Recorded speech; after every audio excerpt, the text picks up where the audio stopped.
If you would like to get involved, volunteer, or connect with our campaign, please see us after this event. We are looking forward to engaging with you. So, on that note, thank you very much. Give yourselves one more round of applause. And now it is my distinct honor to welcome to the stage California State Assembly member Isaac Bryan. What's up, Culver City?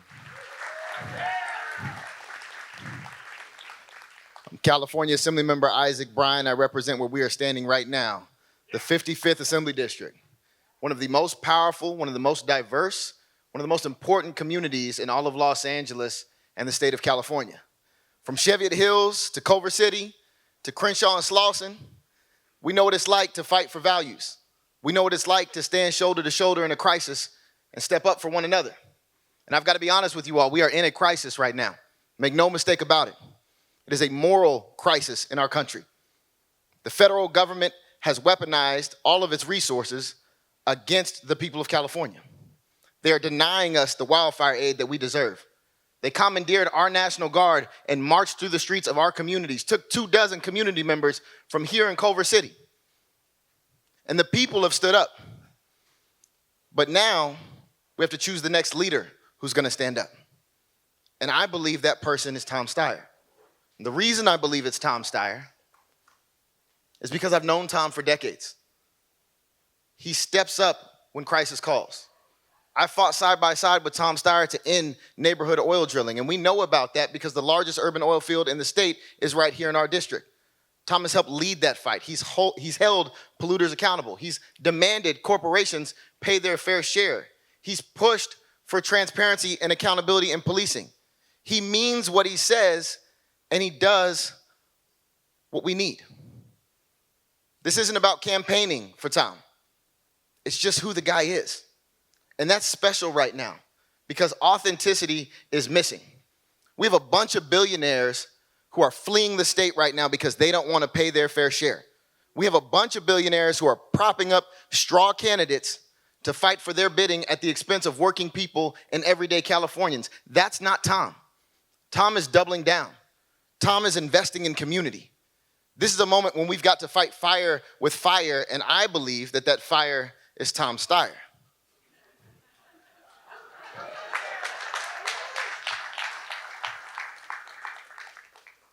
Tom's the only real candidate in this race who's supported by teachers, by nurses, by everyday people, both previous chairs of the California Legislative Progressive Caucus. But he can't do it by himself. Change isn't a one-person thing or a one-time thing. It takes all of us. It takes everyday people stepping up, standing shoulder to shoulder, demanding that healthcare be a human right, demanding that housing be a human right, fighting for corporations and billionaires to pay their fair share at a time when it is hard enough to keep a roof over your head. Those are the things that Tom is going to fight for as our next governor. I believe in him, and I hope you will too. And now I have the distinct honor and the privilege to introduce to you all, some of you for the first time, and many of you for the second, third, and fourth time, the next governor of the state of California. Give it up for Tom Steyer.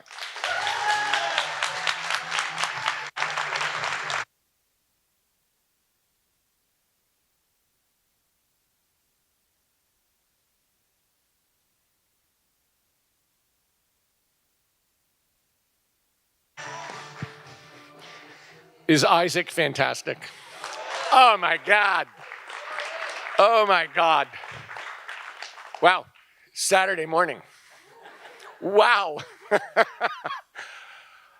The plan is for me to just give a brief overview of what this campaign is about, a little bit about what I'm about, and then to take whatever questions you guys have.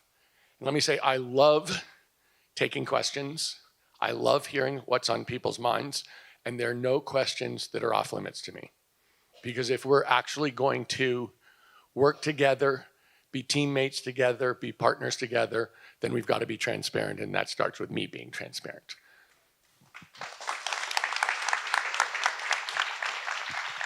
So my campaign starts with affordability.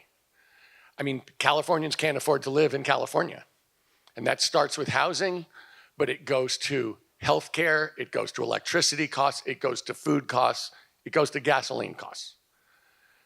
We're going to get into, I hope, all of those different questions.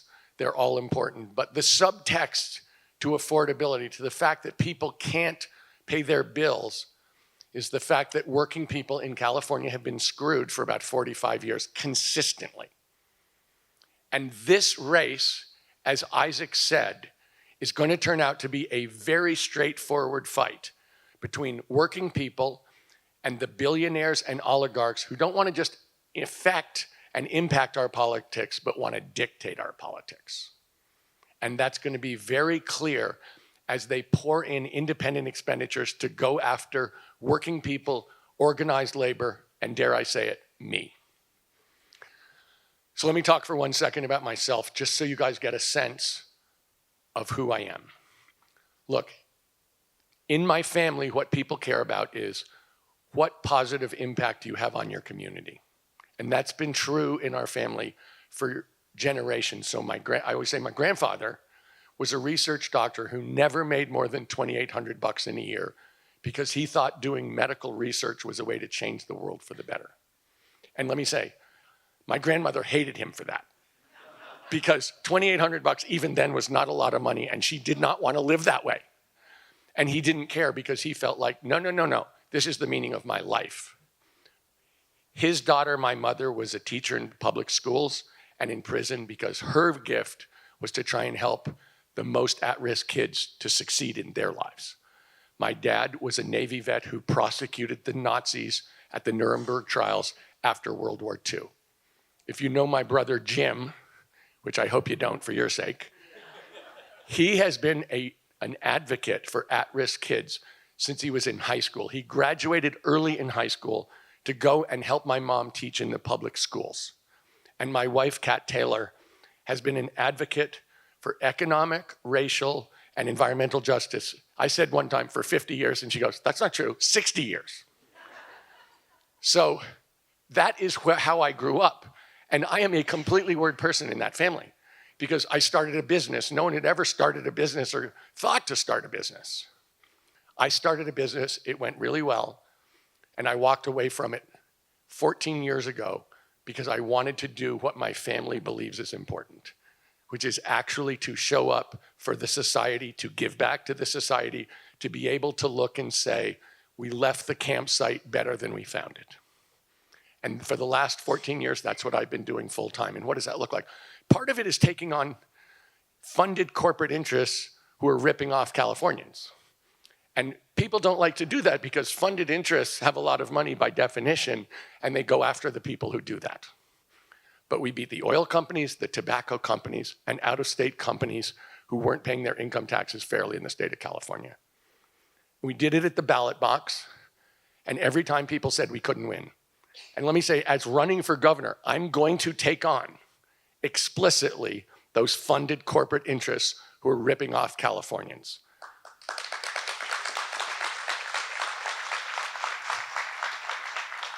And we'll go into that too. But I'm going to go after the electric monopolies. I'm going to go after the big corporate real estate owners who don't pay their fair share. Billionaires and big corporations are going to have to pay their fair share so that we can have a California that is fair and where people can afford to live here again. I also have said this. What Isaac said is true. We're in a big old struggle with the Trump administration. They come after us in every way they can. In 2017 and 2018, I got 8 million signatures to impeach Donald Trump, something that we called need to impeach, because he's a criminal. It was very obvious. It's true. Look, I have been in enough boardrooms to know a crook.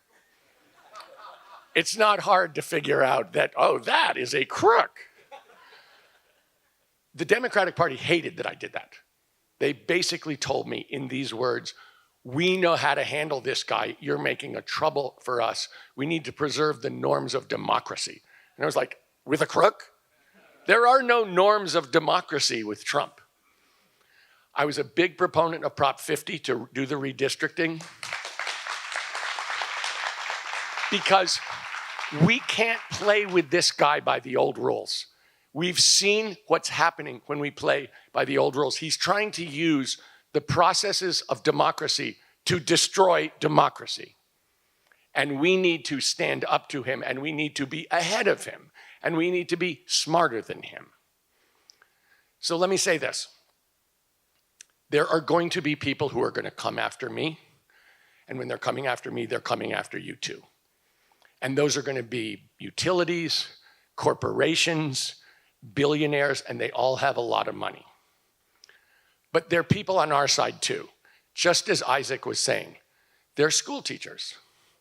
There are nurses, there are cafeteria workers, there's bus drivers, there's home care workers. So if they want to come after me, good. Because I will never stop working for the working people of California.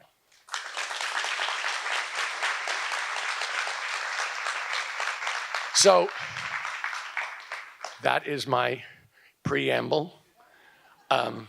It's really, really, really nice to see you early on a Saturday morning. And I'm ready to take any questions you have, and they'll bring around a microphone so that people can hear your voices.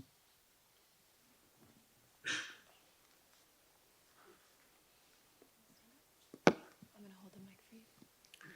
Good morning. My name is Robert Cole. I'm from Los Angeles. Do you have a plan to help address a lot of the filming that's leaving the state of California, something that hasn't already been discussed or talked about? So let's just go over, Robert, what are the threats to film? Because they're in two different places. One of them is competition from different states and different countries where they're getting subsidized to compete against California. And the other is from artificial intelligence itself, where it's not a competition between human beings, it's a competition to replace human beings with technology. So let's start with the first one. I am a big fan of entertainment tax credits in LA. And big fan. And the reason that I don't feel any qualms about that is you should know every tax credit that we give to the film and entertainment industry comes back to us at 14% more comes back than we put in. So this is not a cost. This is an investment in an area. It's an investment, it's a down payment on Los Angeles and this industry that pays itself, more than pays itself back. So I'm a big fan of that. In terms of AI, I think I'm the only person running for governor who has an AI policy, which is insane because this is a giant technology that is threatening to upend our society. And the idea that we're going to just see what happens and then react is a terrible idea. So let me take you back to what I think is the biggest government failure of my lifetime. And that is the fact that the manufacturing base in the Midwest, starting in 1970, was subject to international competition and technology, and all those cities and towns got destroyed. If you go to Cleveland, Akron, Detroit, Gary, let alone the small mill towns where the mill closed, what you see is devastation. And what you see concomitantly was a bunch of politicians saying, we're here for you, we're gonna help, and didn't. And that's what we're facing now. And we can't be those people who are promising to help and actually do nothing. So my AI policy starts, artificial intelligence policy starts with protecting working people. We have to make sure that we do not allow people to fall between the cracks, to have their lives destroyed in the millions. And so we have a full idea of how to do it, but part of it is this. This industry is in California, overwhelmingly. It is creating trillions of dollars of wealth. We are not going to permit 12 trillionaires to take away jobs from millions of Californians. They keep the money and people's lives are destroyed. That can't happen in our state. So one of the things we're gonna do is we're gonna use a very small fee per calculation to basically give the people of California ownership in the growth of this industry. And we're going to use that money, first of all, to protect working people. That's the number one use. But if this turns out to be the gigantic industry that people think it will be, which I do think it will be, then we're going to have a state wealth fund, a big bunch of money that we can use the income off of for all kinds of services for Californians. So when we think about AI, we're going to be playing defense to make sure we protect working people and kids, and we're going to be playing offense because this is a big opportunity for us as well. It's here. The people of California need to be at the table in the development of this new technology overwhelmingly. It's a tool for working people. It's not a replacement for working people.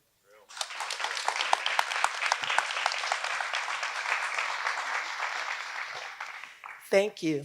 My name is Nita Thompson. I'm a sickle cell educator and advocate, and I represent sickle cell for the National Juneteenth organization. Juneteenth is also World Sickle Cell Day. In California, we have the lowest life expectancy out of the nation. The doctors do not For treat people with sickle cell. Yes. And the doctors don't care to do right by our people. So my question, and it's twofold. Number one is, will you please, once elected, help our people live their lives, best lives, and stop being tortured? The other point is that for Juneteenth, if Alabama can make it a state holiday, what is the problem with California? It is designed to educate people about the truth of all Americans, which Juneteenth is for all Americans. It's not just for Black people. And sickle cell is not a Black disease. It's never been a Black disease. It is in every race, and it's a global disease. Yet, people ignorantly use that as an excuse to torture people. We need help, please, sir. So can I respond? Please. So we've had structural racism in our society since we've been in society. And it's really important when we have structural racism, and it's in multiple places we could go into, that we call it out and we intentionally address it. The idea that we will solve it by just going on from where we are is not true. We need to intentionally address and redress it. So that in the case of healthcare, where structurally we have been providing worse care for Black people, that's true. And it can't continue. One of the things I did when I was running the governor's task force on economic and business recovery, the first thing we did was to put in a commission on racial equity, that it can't be permitted at any level of the state government, including healthcare. But let's talk about Juneteenth. And I don't know how many of you guys know the history of Juneteenth, but basically in Texas, they didn't tell the enslaved people that the war was over and they were free because they wanted to get more free labor. And Juneteenth is when they decided to come clean and let people know they were now no longer owned by other people, no longer enslaved, but were their own people. So it's a hugely important American policy date. But more than that, and I really think this is the point, we have been unwilling as a society to admit to racism, structural racism, and historical racism. And when we actually, we'll never solve this problem. You never solve a problem that you're too scared to discuss. So the idea of bringing it up, discussing it, and getting it out in the open is the first step to, and a critical step to redressing it. So I'm a big fan of all the things that allow us as a country to talk about the past in a truthful way so that we can have a present that's more honest, so we can have a future that's more fair. A big fan.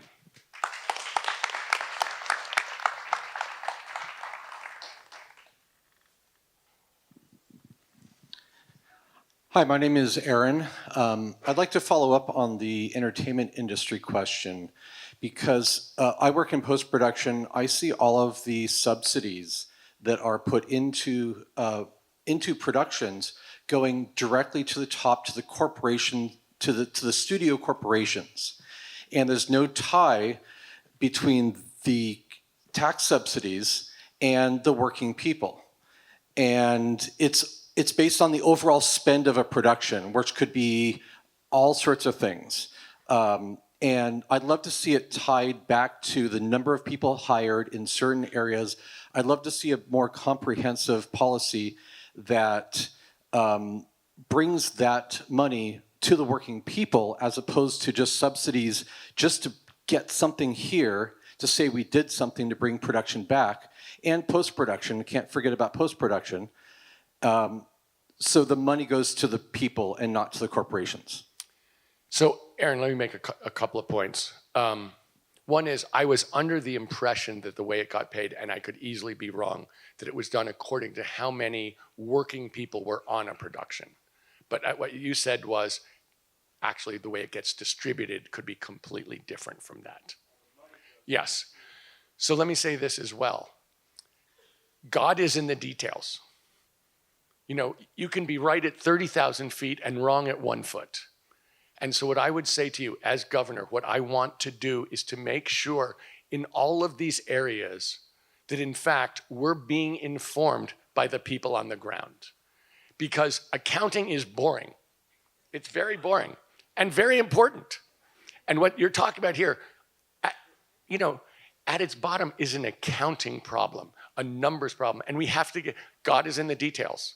And the only way we will get the details right in terms of entertainment tax credits and single payer health care and changing the electricity system is making sure we're talking to the people who are absolutely on ground zero to tell us, okay, sickle cell anemia, this is the things we need to deal with.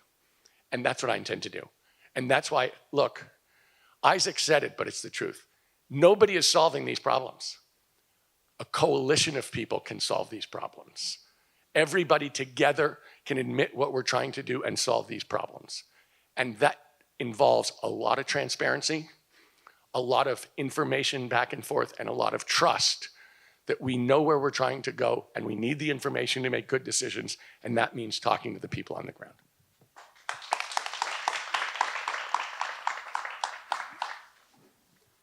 Hi, my name is Kelsey, and I'm from Long Beach. In the news this past week, there has been school district after school district that have laid off instructional staff in order to save budgets. At the same time, aside from our higher education system, our K-12 schools are ranked 32nd. How do we help save our school systems? So thank you for that incredibly important question, because no society that doesn't educate its children well is a healthy society. And I'm going to give you an answer on it, but I want to talk about a myth. There is a myth in the conservative people in this state, in the rich people in this state, that teachers are incredibly well paid. And they're driving us into bankruptcy. And they're a huge problem. And we need to crack down on these teachers. Now, anyone who knows a teacher knows that's just completely ridiculous. In fact, teachers very often can't afford to live in the communities where they teach. Every teacher I know reaches into their pocket for school supplies for the kids because teachers have a calling to teach kids. They're not doing it for the money.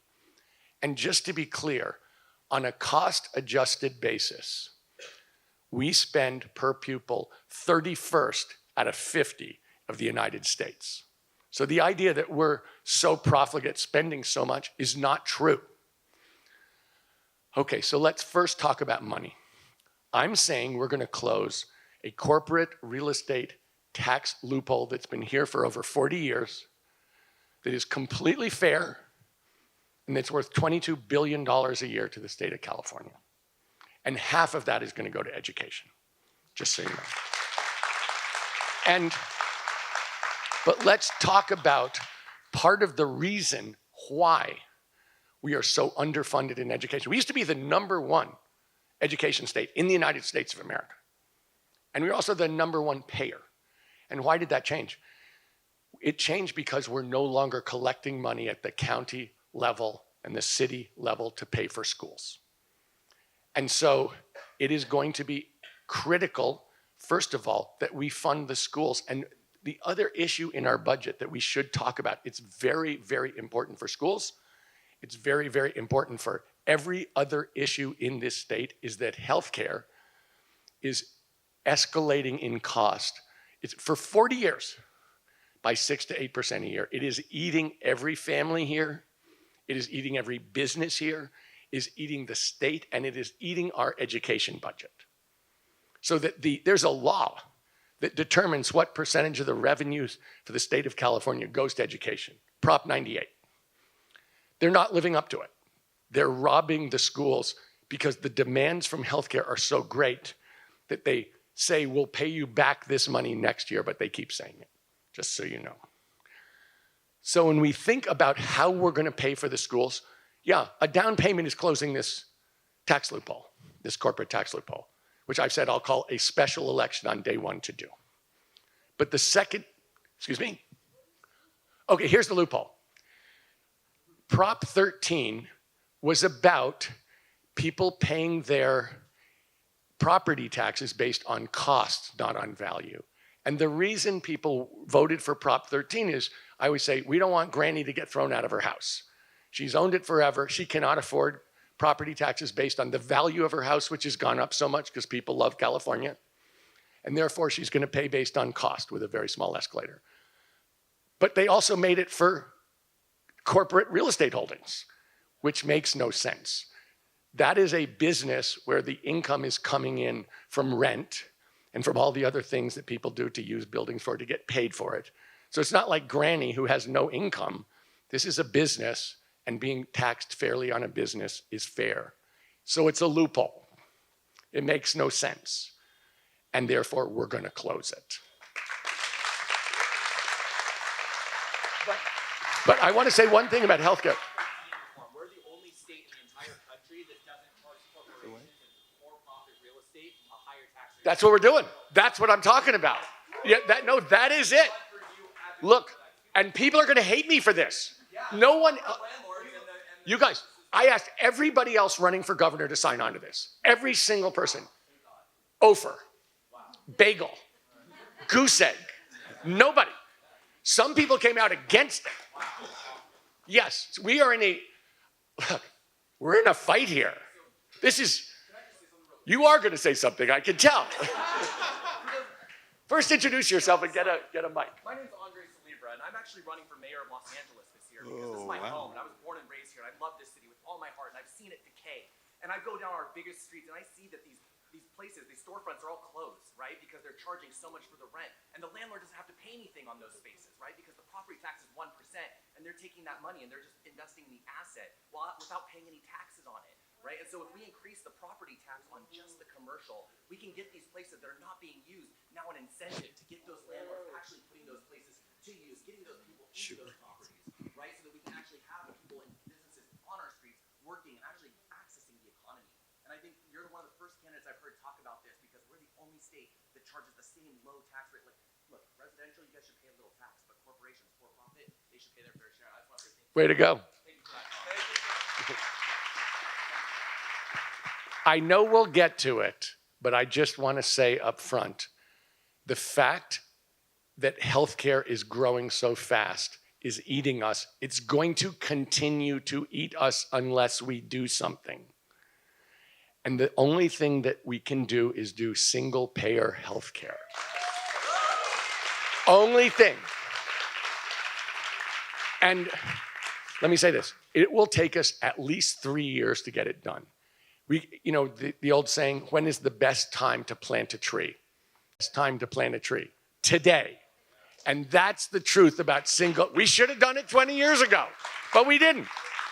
So we're gonna start on day one. It's going to take years. We're gonna need cooperation from the federal government. I say 3 years with confidence because do you think this administration is gonna cooperate with the state of California?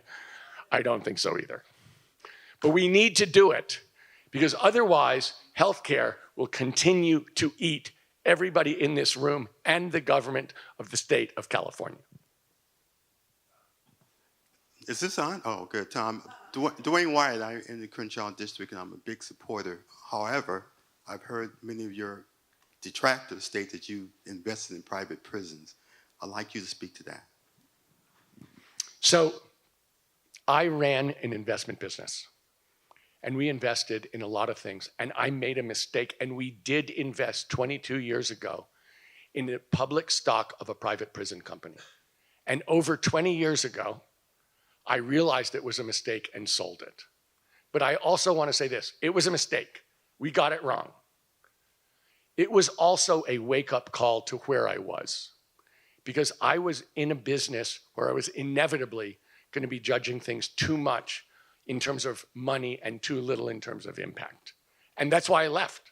I mean, the reason I walked away from my business was I felt like I was in a position where I was not going to be living my values the way I wanted to. And I left billions of dollars on the table to do that. And since then, I have been working for rehabilitative justice. I've been working for immigrant rights. We have been working across the board on progressive things. And I have been endorsed by Smart Justice, which is probably the leading rehabilitative justice organization in the state of California.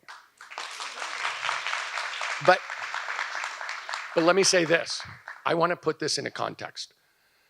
You know, the story that I like to associate this with is the story about Saul on the road to Damascus. So Saul was the biggest opponent of Jesus, and on the road to Damascus, he decided he was going to be the biggest proponent of Jesus, and he changed his name to Paul. And my only point is this. There is a possibility for human beings to change. There is a possibility for human beings to realize when they're wrong and do the right thing. And I've spent 20 years deciding, you know, that was wrong and I'm gonna do the opposite. And that's what I've done. So when you think about this, understand there's a reason I walked away from my business. There's a reason I've been doing what I've been doing. And the reason is I decided that is leading me to the wrong place. And I need to be proactively, aggressively doing the right thing.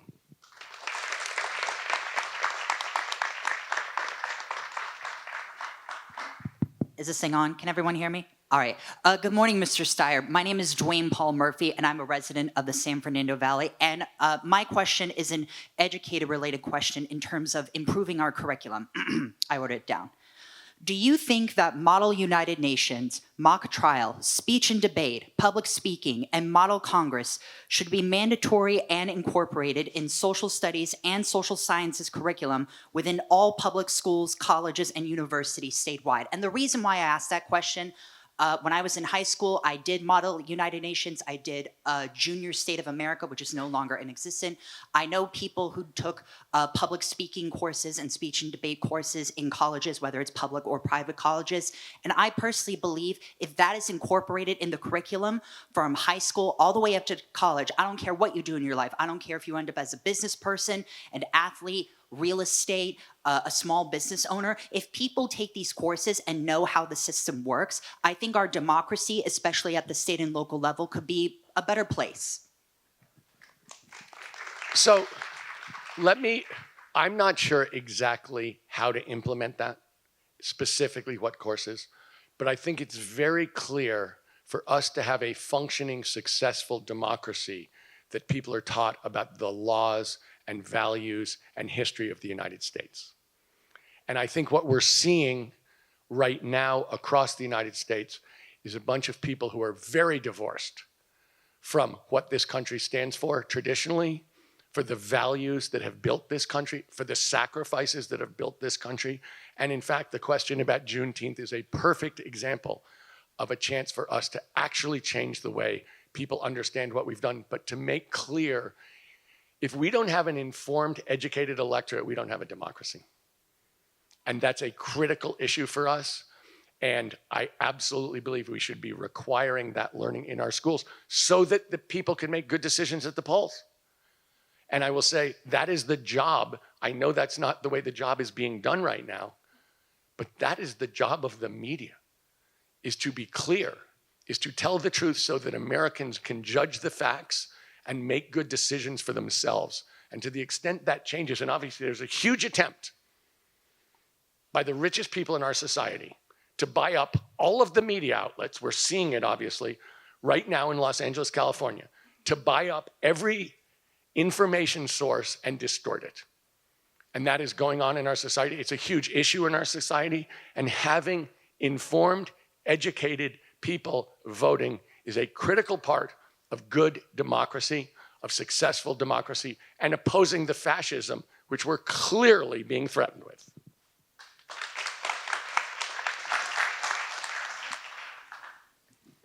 Thank you for your time. My name is Anna Correa-Grunberg. I was elected to downtown Los Angeles for 4 years, the fashion district, the second largest manufacturing hub in the country. And we are like 10 blocks from Skid Row, and it's a total shit show. I don't have any other word. My elders cannot walk past 5 p.m. because they get attacked by drug dealers and drug addicts. Our beloved police department, they're so overwhelmed, they cannot, it's unmanageable.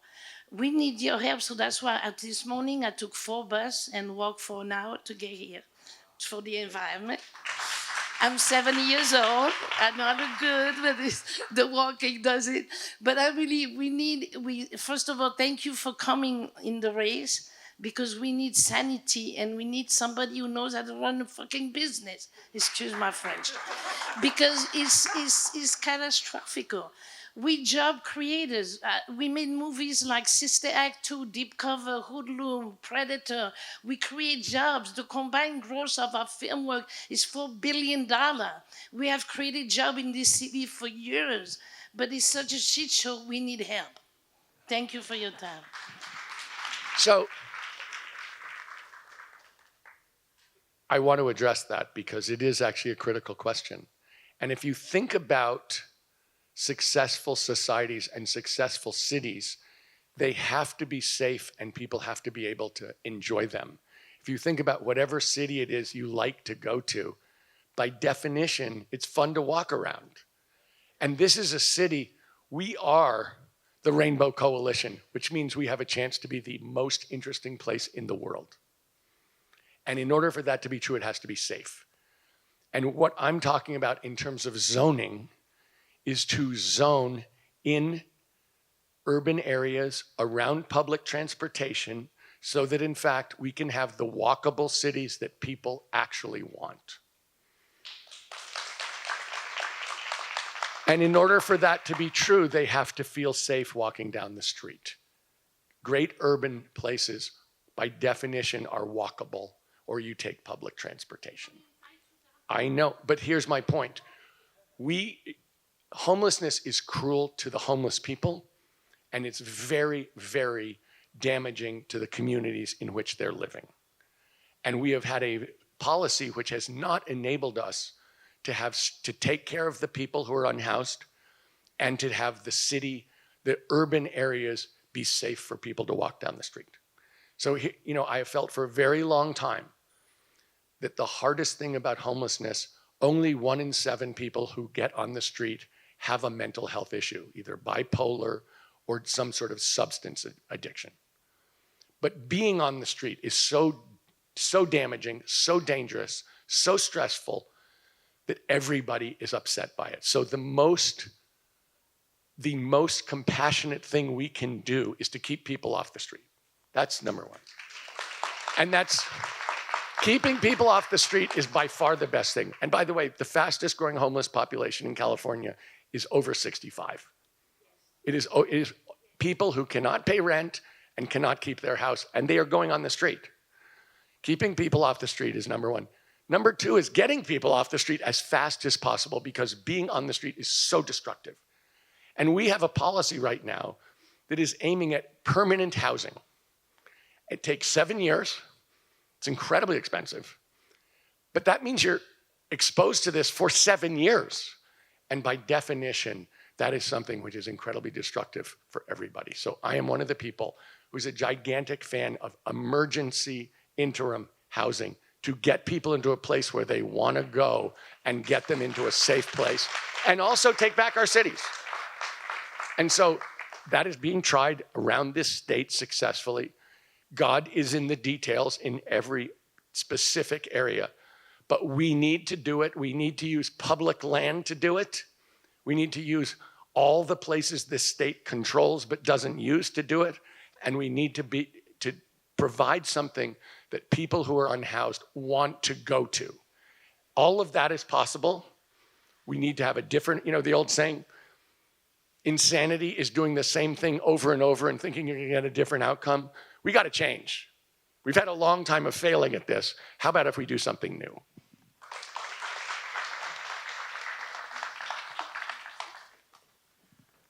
Hi, Mr. Steyer. My name is Elizabeth. Please call me Tom. Hi, Tom. My name's Elizabeth, and I live in Los Angeles. I grew up in California. My family's lived here since about 1912. And as a child, when Ronald Reagan was our governor, he closed mental hospitals in the state. And this has, I've watched it my whole life, it just eroded a lot of things. And it also has kept people who need to be in a mental hospital from accessing that care. I'm curious what your thoughts are about reopening hospitals where people who are not going to recover and people who do need substantial long-term help can just be in. Thank you. So that was one of Governor Reagan's worst decisions ever, to be clear. And it is true that people need mental health, especially people who are on the street, but broadly across our society.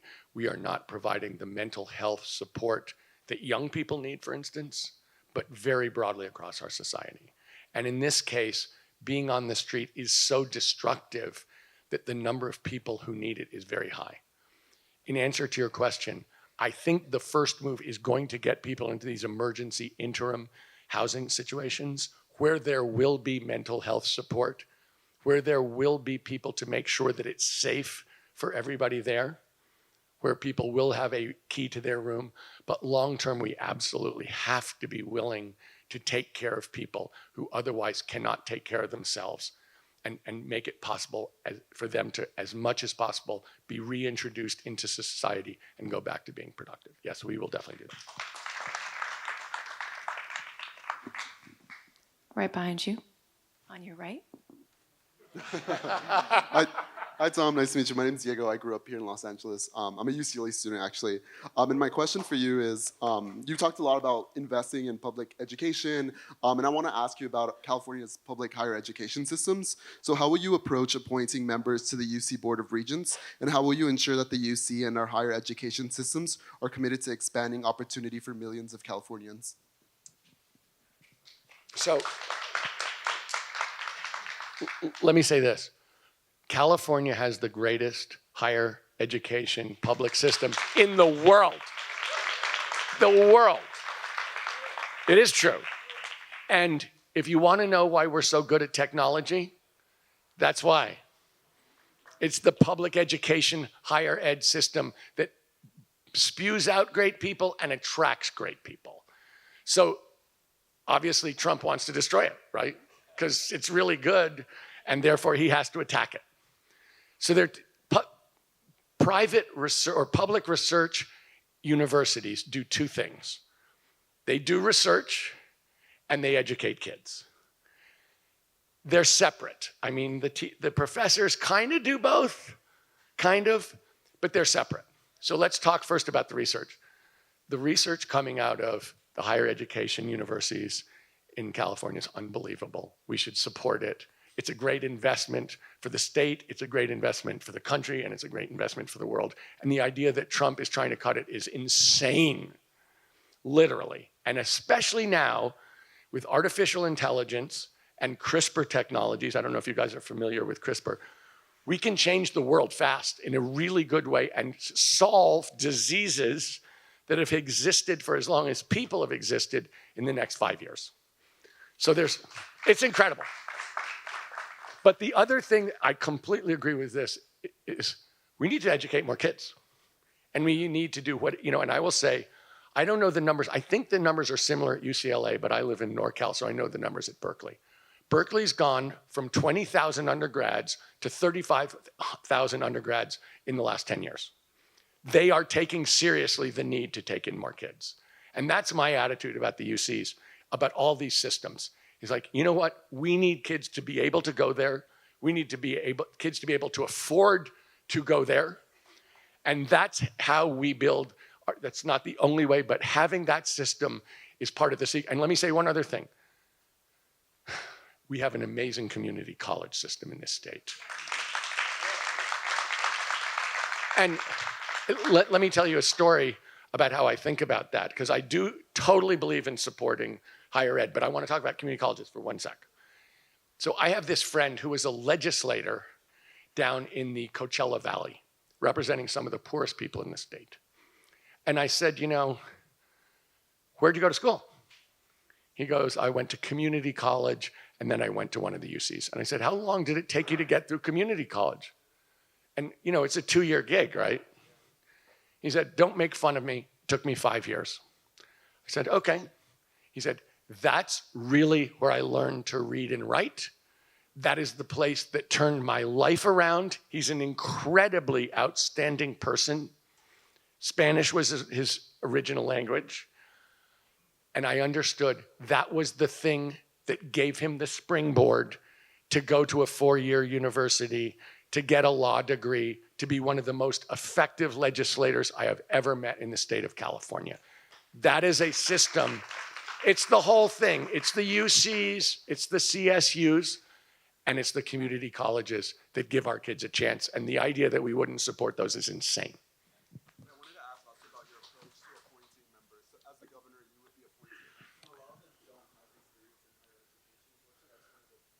Look, when it comes to appointments generally, I am going to try and do exactly what I was describing about how we're going to do the tax credits, the entertainment movie tax credits in the city of Los Angeles. I am going to try and get people who have, A, share our values, and B, know a lot. I'm not a big fan of amateurs. I'm a big fan, if God is in the details, if in order to make decisions you need to actually understand what's going on the ground, then we better get people who actually know what's going on in the ground. Hi, I'm Fred Martin, founder of Compton Kids Club. And I actually don't have a question. I just want to talk about the authenticity and tell y'all about my homeboy, Tom Steyer, right? So, Brother Tom, when I met him was in San Francisco. We were doing some work with Jackson Brown. We did some gig. I had some kids from LA and Watts. Him and Kat took us into their home for dinner, right? After learning who we were, and when I'm bringing this up because all these things he's talking about, Tom was been doing great work, pre-running for president, pre-running, so the authenticity is real. It was a school called Civic Center Secondary School, which was one of the worst schools in San Francisco. All the kids were on probation, and they were one mistake away from being expelled from the district altogether. Tom gave a grant to us, and we were flying instructors every Wednesday and Friday for 2 years to come and help those kids in Civic Center Secondary School, doing performing arts and turning their life around, which I still know some of those kids today. That's 20 years. Let's fast forward. We start a business here. Tom has been supporting Compton Kids Club. In our area, some kids don't even get to go to the beach. They've been living here for years, don't go to the beach. First time they've been on an airplane. First time they've seen the snow. They gave grants. We went to the Equal Justice Initiative where they opened the museum to honor the people for lynching. We're there. One of the students sees, or honoring the people who were lynched. I'm gonna start crying. See their grandfather name That's my grandfather, and called their family there. And that family could heal from some of the stuff. These are the seeds that he's planted with Compton Kids Club. First time they've been in the snow, he flies in and introduces us. And Tom is in schools in Compton, hanging out with the kids in the piano classes. Tom is a rock star. He's been in videos with Diane Warren. He hangs out in the studio with us. This man is real. This has nothing to do with elections. This has nothing to do with anything. Some of the kids that he supported, they've graduated from UCLA in 3 years. You understand? So I just want to tell y'all, you can talk policy or whatever. What's coming out of his mouth is not a campaign speech. It's authentic. And when he said he walks away from a business because he want to do his values, he ain't making that up because he's running for governor. This is real, and Compton has been affected by the support of him and his wife, and I talked to her this morning, and she told me to give you a big hug.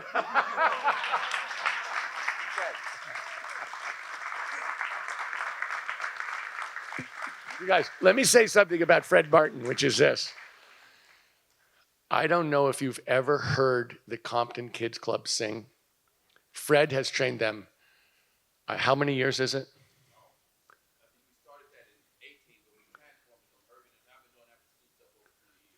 And let me say this.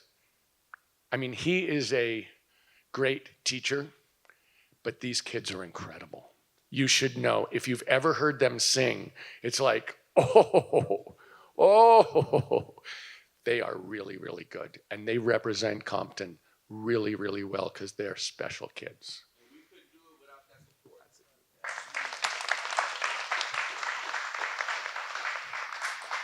We have time for 2 more questions.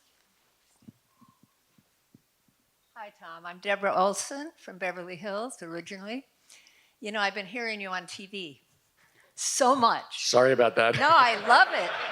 I especially love it when you're standing in the forest because I'm a nature girl.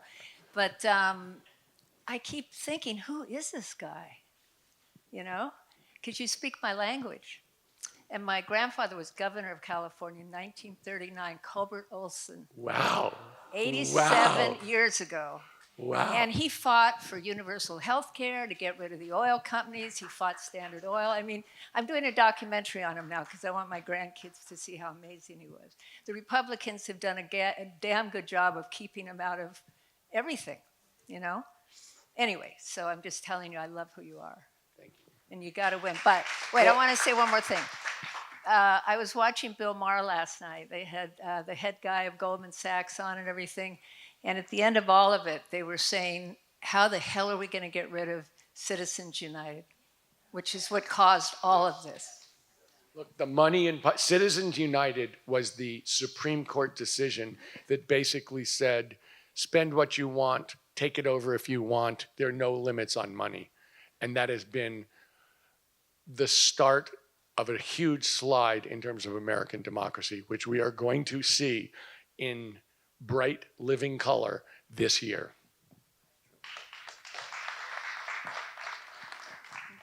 This is our final question. Thank you. Thank you for being here. I'm Treva Miller, and I'm a resident of Ladera in Westchester. It is a neighborhood in Westchester also. And I am a member of the Ladera Matters Zoning Committee. And so we have been very concerned about housing.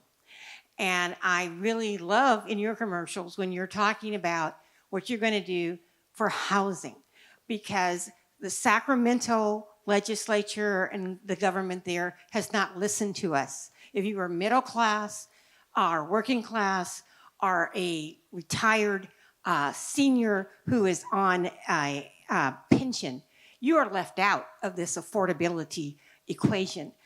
When they talk about affordability, they say affordability, but they only are talking about people that are on the lower incomes. You have to make, in LA County, $40,000 or less to be considered for those affordable, 10% apartments and these things that they are building.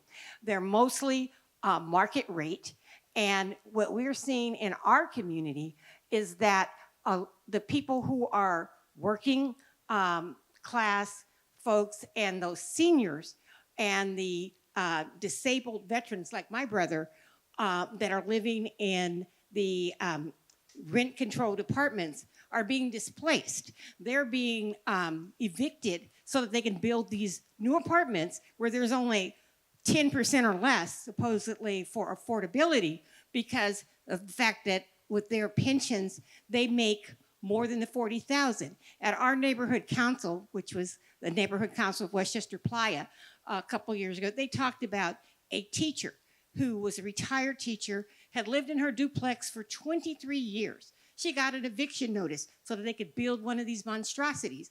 And she couldn't afford anything in the neighborhood. There were no condos, there were no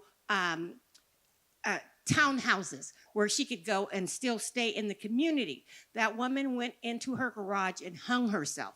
We had a moment of silence about it, but our legislators did not want to hear it because all they want to talk about is, it's so wonderful that we give these $1 million discounts to the builders who are building all of these big mixed-use apartments, which, by the way, you'll see that they've kicked out all the small businesses in the neighborhood. Those mixed-use apartments are vacant. If your new places in Santa Monica, there, your office, you'll drive down and see all the bottom floors are empty. But it's also kicking out these people who have worked most of their lives to live and work and benefit the community, and nobody is thinking about the middle class. And I hope that in your housing strategy and policy that you think about them and remember that the starters for them are going to be those condos. It's going to be those townhouses so that they can work their way into getting into the homes. And that's what we need. And I hope you'll listen to us. So, look, the number one thing we're trying to address is affordability. And the number one thing in affordability is housing. And we are going to have to do a number of things about permitting to drive down costs, about zoning to drive down costs, about changing building codes so we can use new technologies to dramatically drive down cost per square foot, incenting cities and counties to allow us to give permits so that we can build enough houses so that we end this incredible pressure on the too few structures that we have. Along the way, are we going to be incredibly worried about exactly who you're talking about?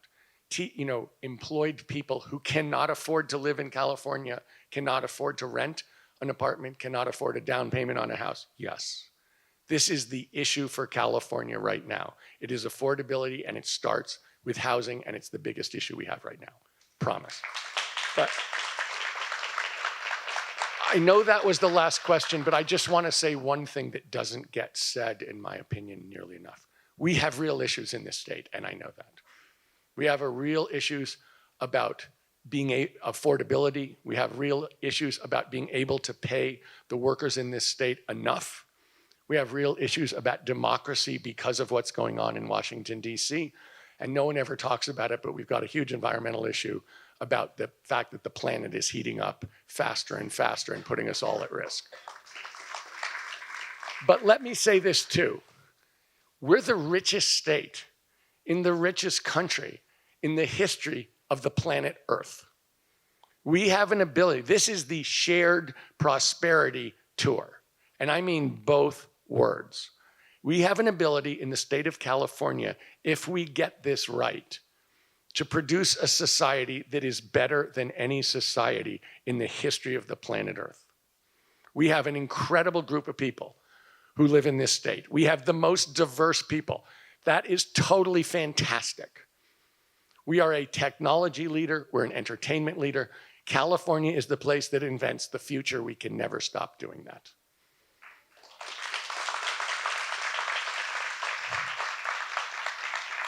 And I am will be really serious about keeping our prosperity, really serious. And I will be incredibly serious about making sure it's shared, because the working people here are getting screwed. It's really important that they be represented by someone who has no conflicts and who can't be bought. And so I promise you, I will die on this hill. I will do whatever it takes to make sure that we continue to be prosperous and to make sure that we bring everybody along and we show what the 21st century is supposed to look like. That's what we're going to invent. The best place in the world ever. Thank you.